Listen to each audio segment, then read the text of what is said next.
Dalam lawatannya ke India bersama Presiden Prabowo, utusan khusus Presiden bidang iklim dan energi Hashim Joyo Hadikusumo menyebut kalau ada sejumlah persoalan dalam hubungan dagang dan ekonomi antara Indonesia dan India. Persoalan ini terkait defisit perdagangan yang jumlahnya sampai 212 triliun. Padahal India menyinggung kalau neraca perdagangan RI dan India sangat memadai bagi Indonesia. Untuk itu, India mengancam Indonesia untuk mengimbangi dan berusaha menutupi defisit besar ini. Karena jika tidak, India akan mencari sumber lain.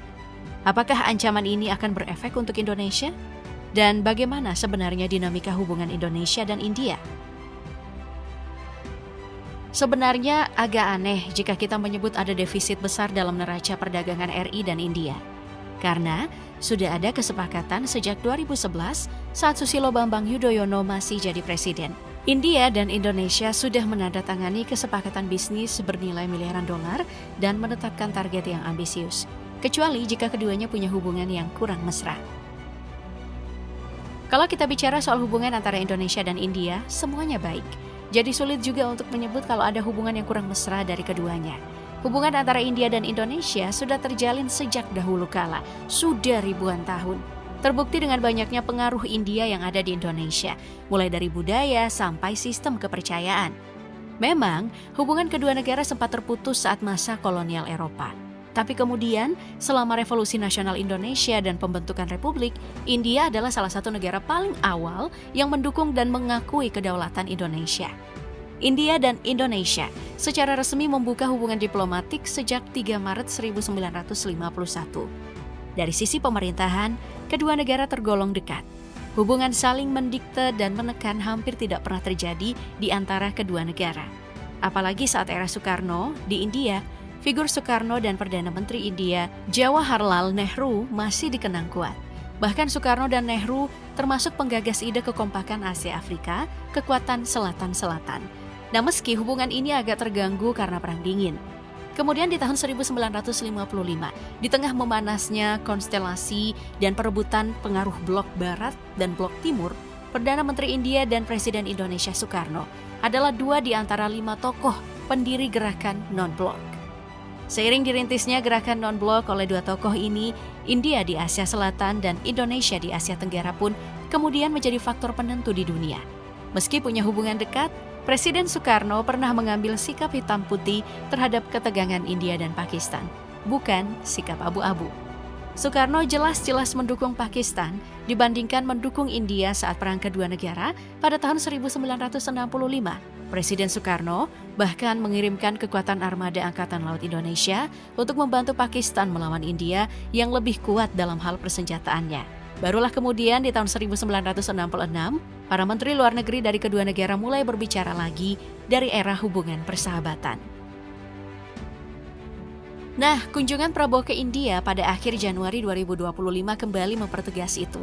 Mengingatkan kita momen persahabatan yang dulu erat terjalin di era Soekarno. Presiden Prabowo Subianto jadi tamu kehormatan pada perayaan Hari Republik India ke-76. Kedatangan Presiden Prabowo di Istana Kepresidenan Rashtrapati Bhavan disambut Presiden Draupadi Murmu. Kedua pemimpin kemudian menaiki kereta kuda menuju Kartavia Path, menyusuri jalan yang dipadati oleh warga. Indonesia baru kembali jadi tamu kehormatan setelah sebelumnya Indonesia jadi tamu kehormatan di era Presiden Soekarno. Presiden RI Prabowo Subianto menyoroti kedekatan sejarah dan budaya antara Indonesia dengan India yang sudah terjalin sejak ribuan tahun lalu. Menurut Prabowo, kedekatan peradaban India dan Indonesia bisa terlihat dari akar bahasa kedua negara yang sama-sama berasal dari bahasa Sanskerta.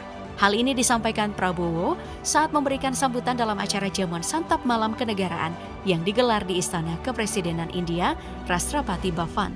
Kunjungan ini juga sekaligus adalah pertemuan bilateral, yang mana untuk menyepakati perjanjian-perjanjian dan pertukaran MOU. Perjanjian yang ditawarkan kedua negara diantaranya adalah bidang kesehatan, pertukaran program kebudayaan, masalah keamanan, keselamatan maritim, serta pengembangan teknologi dan digital.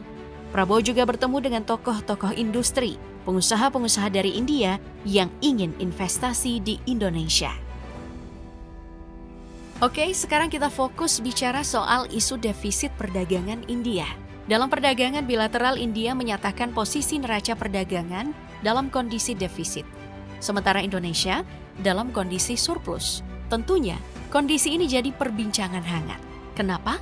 Kalau kita melihat catatan Badan Pusat Statistik, India jadi negara kedua yang menyumbang surplus neraca perdagangan Indonesia.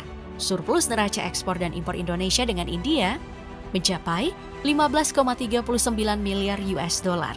Sedangkan peringkat pertama penyumbang surplus ialah Amerika Serikat sebesar 16,84 miliar US dollar.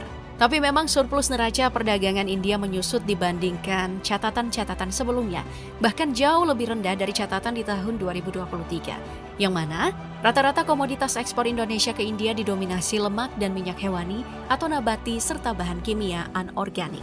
Surplus neraca perdagangan yang terus terjadi ini membuat India menerapkan berbagai kebijakan pembatasan ke Indonesia, seperti pemberlakuan tarif bea masuk untuk sejumlah komoditas maupun pemberlakuan kuota ekspor untuk sawit dan batu bara dari Indonesia ke India.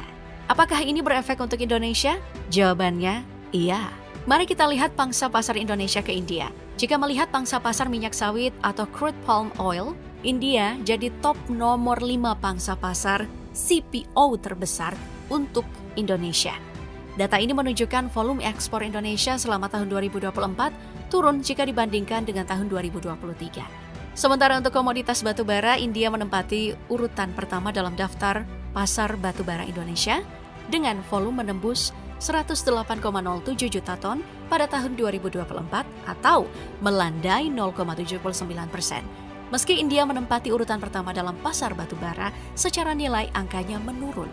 Secara nilai, ekspor batu bara ke India itu menembus 6,25 miliar US dollar pada tahun 2024 atau setara dengan 102,34 triliun rupiah.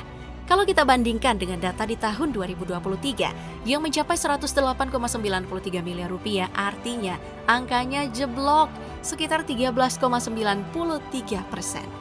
Dengan ancaman India akan memutus pasokan CPO dan batu bara dari Indonesia, tentu saja Indonesia akan mengalami penurunan ekspor terhadap kedua komoditas ini senilai ratusan triliun rupiah.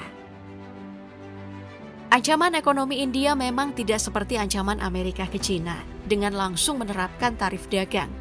Ancaman India tidak secara langsung, tapi tentunya ini serius dan akan berefek besar bagi Indonesia. Meski demikian, penting dicatat bahwa masalah perdagangan ini tidak membuat hubungan kedua makin merenggang. Sebenarnya juga Indonesia tidak perlu pusing persoalan defisit India. Dari segi produksi CPO, Indonesia yang terbesar. Jadi bagaimanapun, India akan mengimpor dari Indonesia. Begitu juga dengan batu bara.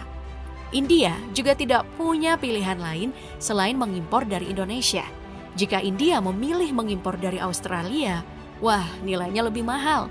Tapi karena untuk menjaga hubungan baik dengan India, karena pemerintah India sangat menghormati Indonesia dan melihat Indonesia ini sebagai mitra sejati, maka pemerintah Indonesia dan India pada saat itu juga dalam pertemuan di India telah sepakat untuk terus meningkatkan nilai transaksi perdagangan ke depan, termasuk arus investasi. Merespon permintaan India supaya surplus neraca perdagangannya dipersempit, Menko Perekonomian Airlangga Hartarto menyebut kalau Indonesia akan melihat beberapa produk asal India yang bisa banyak diserap untuk kepentingan industri dalam negeri, maupun untuk menekan sejumlah komoditas yang harganya tinggi di dalam negeri seperti komoditas farmasi. Berdasarkan pengalaman, sektor strategis pangan dan komoditas farmasi cukup menjanjikan. Tapi karena kebutuhan India yang emergency untuk dua sektor ini, maka ekspor-impor ini di-stop.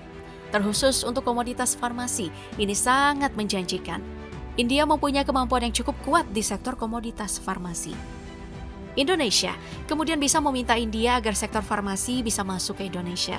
Dengan mengimpor komoditas farmasi dari India, Indonesia bisa menurunkan biaya kesehatan di Indonesia dan tentunya untuk obat-obat yang non-generik. Nah, dengan begitu neraca perdagangan antara India dan Indonesia bisa seimbang kembali.